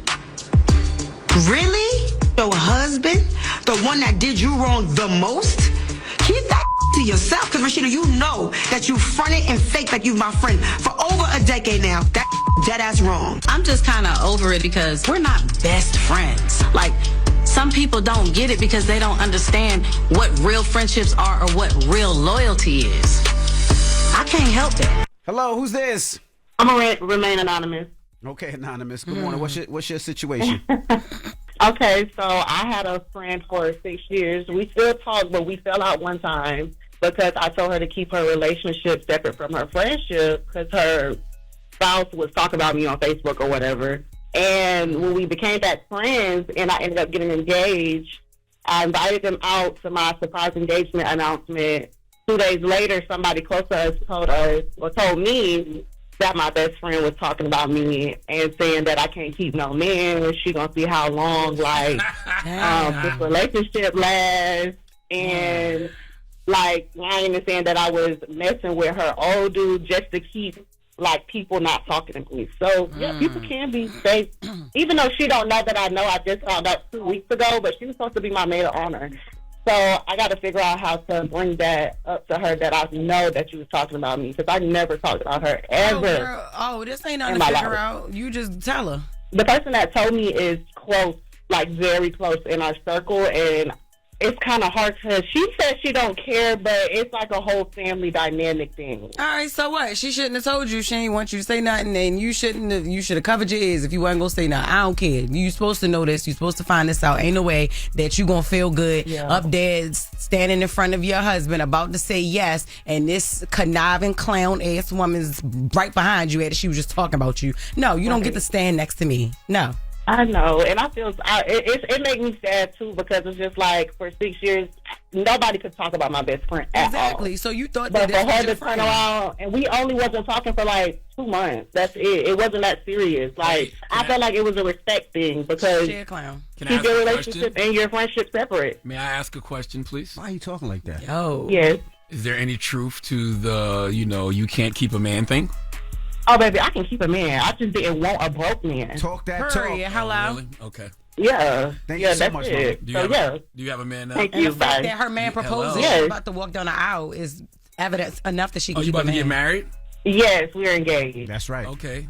What's his bank account like? Mm-hmm. None of your business. Oh, his bank account is on Lovely. I'm just asking. I don't want your friend to hate on you no more. That's all. I'm just asking. Please. Thank you, Mama. Thank you for checking in. I feel like it's been hating. Thank you. Thank Bye-bye. you. She's been hating. That's She the whole lying. point. That nigga broke. Oh my God. Why you say Charlamagne that? want to be a bad bitch so bad. So bad. Well, bad bitches don't wear them wigs. He looked like one of the Beatles. Jesus.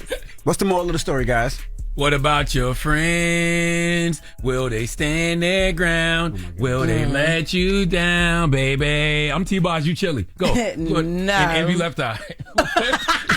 What is wrong with y'all? Yo, ain't no go ahead. No, first of all, you have on that Anita Baker wig and you singing the TLC song. No. You told me I look like T-Boz earlier. Every time you change it, you change positions. Every time you switch it around, you look like somebody else different. They look like Jennifer Hudson. My goodness. All right. We got the latest with Loren coming up. Don't move. It's the Breakfast Club. Good morning. Morning, everybody. It's DJ NV, Jess Hilarious, Charlamagne the Guy. We are the Breakfast Club. Let's get to the latest with Loren. Loren becoming a straight fat. She gets them from somebody that knows somebody. She gets the details. I'm the homegirl that knows a little bit about everything. She be having the latest on you. The latest with Lauren LaRosa. Sometimes she have facts, sometimes she have details, sometimes she have a little bit of everything. Well, it's the latest. On the Breakfast Club. Talk to me. Just sure. You all right, Jess? Yeah. Go ahead. One of the biggest beefs in music just ended, as announced on Instagram about like 15 hours ago. Nicki and Kim? No. Okay. Madonna and Elton John. What? They have beef? Madonna and Elton John. What are they beefing about? So Madonna and Elton John have actually been beefing for. What's funny, Jess? You're resorting back to your TMZ Elton days? John sitting right across from us right now. Definitely look like a black Elton John right now. Clown. So, first of all, this is a big deal, okay? Is it? Yes. What were they beefing about? Okay, so they've been going back because Elton John is just a little bit sometimes shady and then throws rocks and hides his hands, in my opinion. Love Elton John, but he's been giving Madonna HE double hockey sticks for a very long time. Wow. So, it all started 2002. Elton John, Madonna had released her Die Another Day song for James Bond. Yeah. And he called it the worst Bond tune ever. And then she got nominated for an award at like this award show called the Q Awards, right? So her nomination was Best Live Performance. And he stood up while accepting another award and said, since when do we give Best Live Act nominations or awards for people who lip sing? And was talking about her, right? Wow. But he always jokingly ends it like, well, but I'm a fan, like stuff like that. And then in 2012, Madonna beat Elton John out at the Golden Globes for Best Original Song, and then Elton John's husband dragged her later on for the win. But again, every single time they try and like cushion it and soften it. So basically, she went and saw him at SNL. She found out that he was performing at SNL this past weekend. She was like, you know what? I want to go. Let's bury the hatchet. It's not that deep. They took a picture, posted it online. She said she always felt like an outsider growing up, and watching him on stage helped her understand it and understand that it's okay to be different. So she went backstage to confront him, and when she met him, the first thing out of his mouth was "forgive me," and the wall between them fell down. So then now they're going to work on some music together. Can you name 3 Elton John songs? I can't, but I know the shadiness. Name 2. I don't know Elton John songs Name off one. the top. I just said I don't know him off the top. Why are you doing that But to her? because if you know, so you know how like we love the memes, and I don't know, you don't be on Twitter, but we love the memes and the black Twitter. Elton John is the king, one of the kings of shade. Okay, Elton John is one of the greatest musical artists of all time. Just because you can't name one of his Rocket Man is one I know. How it go? I don't know, but I don't know it. That's from the movie Clown. No, And he got a song called, I don't even know what movie you're talking just about. like her. First of all, Rocket Man, okay? But I don't know. But it's Elton John. Who don't know Elton John amazing? Just because I don't know the songs off the top of my head. I'm just asking. If you I just played don't know. one, I would be like, oh yeah, I know that. But And I don't know Hakuna Matata? He did Hakuna Matata? That's not Elton John. That's not Elton. Who that is? Let me look it. Let me Google. What you gonna do when you realize I'm right? You gonna realize you're not just What you channeling gonna do? through that wig. What you gonna do, Rocket Man? Who doing the bending? Which one? Jesus. Oh yeah, he did do a Hakuna Matata. He sure yes, did. no worries. Okay, DJ Envy. Okay, I'm sorry, I don't have that in my Serato. I'm sorry, my bad. Well, yeah. Hakuna Matata. Nothing. Oh, he did the Circle of Life too. DJ Envy. You know what the Circle of Life? The Circle of Life. That's that brown eye. That's right. Yeah. That's Elton Circle of Life. Elton Circle of Life. That's right. Bend over. Let me see that Circle of Life. What? Stupid. What? In other music news, y'all, Billboard has released their list of the 25 best female rappers of all time. Yes, I printed out the list for you guys, and these are staff picks. So people who work at Billboard, they sat down, they looked at a bunch of different things. They looked at body of work and achievements, cultural impact and influence, and longevity. Also, they looked at lyrics and flow. And they came up with this list. So number 1 on the list, Nicki Minaj. Number 2 on the list, Missy Elliott. Number 3, Lauryn Hill. Number 4, Lil' Kim. Number 5, Queen Latifah. Number 6, MC Lyte. Then we have Salt and Pepper, Roxanne Shante, Eve, Foxy Brown, Cardi B, The Brat, Trina, Left Eye, Meg Thee Stallion, Doja Cat, Rhapsody, Remy Ma, Lotto, Moni Love, Glorilla, Lady of Rage, Gangsta Boo, Doechii, and number 25, Tierra Whack. Who is Moni Love? Moni in the middle. Moni In the middle. Dropping a clue bomb for Moni Love. Just wanted to know. Okay, cool. How y'all feeling about this list?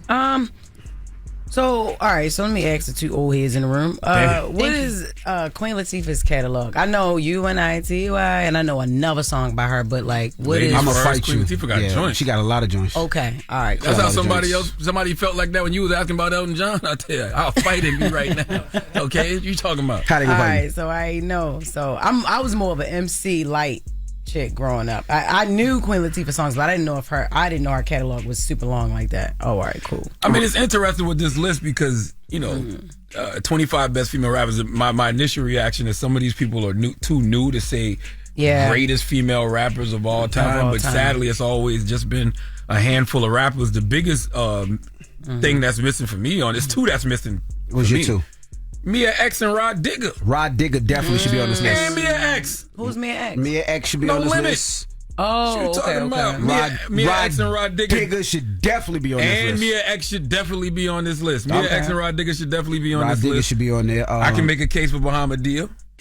Shoot, I can make a case for China White. You can make a case for Shauna. Ludacris Shauna. Yeah, give me. Shauna got busy. Now I know she's new, but Sexy Red should be on this list. I mean, if you got all these other new people on this list, I don't see why not. Man, where little mama at, yo? Like, y'all try. I'm thinking about it. I'm thinking about it. Man, come on, man. Where's she at, yo? I don't know if little mama got the catalog. Man, little mama need to be up on here, man. I don't know, man.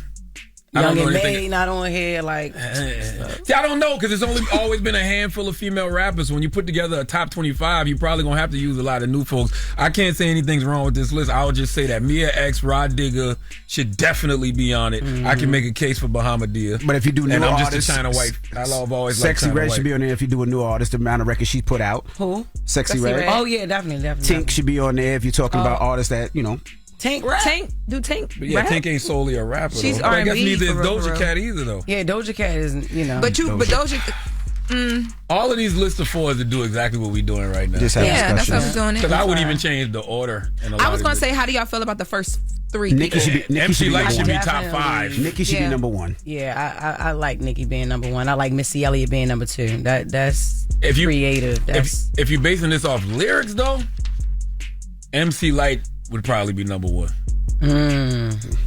I think Nicki's still number 1. Not over Light. Nah, Nicki number 1. Because it's not really. Nicki number 1. I like it Light too, but I think Nicki number 1. Nicki whole catalog. Yeah, I'm just talking about lyrics. I ain't talking about songs, and I'm just talking about rapping. I know, lyrics. Like I think when rapping, Nicki first came out, Nicki came out swinging. Because Nicki body of work number is a part of it. It's 6, body of 7 work, years straight. achievements, longevity, Nicki's cultural impact, number lyrics, 1. and flow. Nicki is definitely number 1. What you say? It's body of work / achievements, cultural impact / influence, longevity, lyrics, And flow. When you factor all that, Nicki's number 1. Nicki's number 1, yeah. And then Rhapsody should be a little higher too. If we Definitely. I thought number Rhapsody 2. should have been a little If it was higher. lyrics, definitely. I think Kim should be number 3. I would have argued for Doechii to be a little bit higher. Doechi's 24. Tierra Whack. Oh yeah, definitely. Doechii should be higher You for talk about, sure. You talking influence and all that. Kim should be top 3. Top 25 of all time, Doechii already? Well, I mean, God damn. let's go, guys. We got to go. All right. Thank you for the latest with Loren. Let's get to the mix. It's the Breakfast Club. Good morning. You're checking out the Breakfast Club. Morning, everybody. It's DJ Envy, Jess Hilarious, Charlamagne the Guy. We are the Breakfast Club. Now, salute to Davido for joining us this morning. Man, salute to Davido. When does the album come out? April 18th, right? April 18th. Same day as Sinners movie with Michael B. Jordan and Ryan Coogler. That's right. Yeah. So make sure you go check out Davido. Davido! And listen, I want to tell everybody, make sure you go get your tickets for the 3rd annual Black Effect Podcast Festival happening Saturday, April 26th in Atlanta, Georgia at Pullman Yards. Some of your favorite podcasts going to be on that stage, man. Everybody been asking me the same questions. If you've been there the last couple of years, you already know what to expect. We got the Black Effect Marketplace. We're going to have the food trucks. We're going to have the Nissan Picture Podcast activation. We're going to have all of that. And Sarah Jakes Roberts will be on that stage doing her Woman Evolved podcast. Carrie Champion will be there doing the Naked podcast. Tank and Jay Valentine will be there doing their R&B Money podcast live. So go get your tickets. What's today's date? Today is the 8th. Show is on the 26th. So yes, go get your tickets. blackeffect.com/podcast festival. Nice. And make sure if you're out in Orlando, Florida this weekend, your girl Jess Hilarious and your guy Desi Alexander will be there. We got 2 shows on Friday at the Funny Bone and 2 shows Saturday at the Funny Bone. I will be doing meet and greet after the late shows on Friday and the late show on Saturday. So get your tickets, y'all.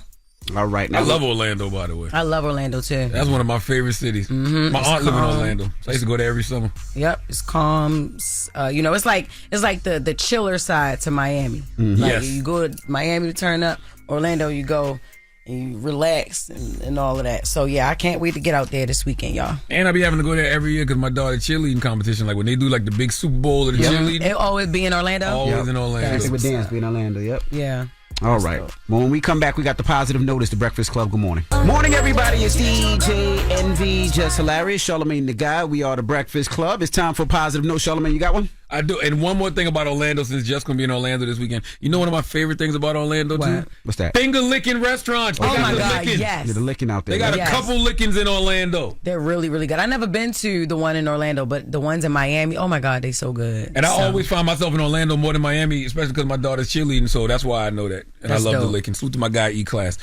But the positive note is simply this. Be yourself around others, okay? The biggest assumption that humans make is that everyone sees life the way we do. We assume that others think the way we think, feel the way we feel, judge the way we judge, and abuse the way we abuse. We are afraid to be ourselves around others because we think other people are going to judge us, victimize us, and abuse us, and blame us as we do ourselves. So don't be afraid to be yourself around others, okay? Everybody going through the same thing you're going through. Have a blessed day. Breakfast Club, bitches! Y'all finished or y'all done?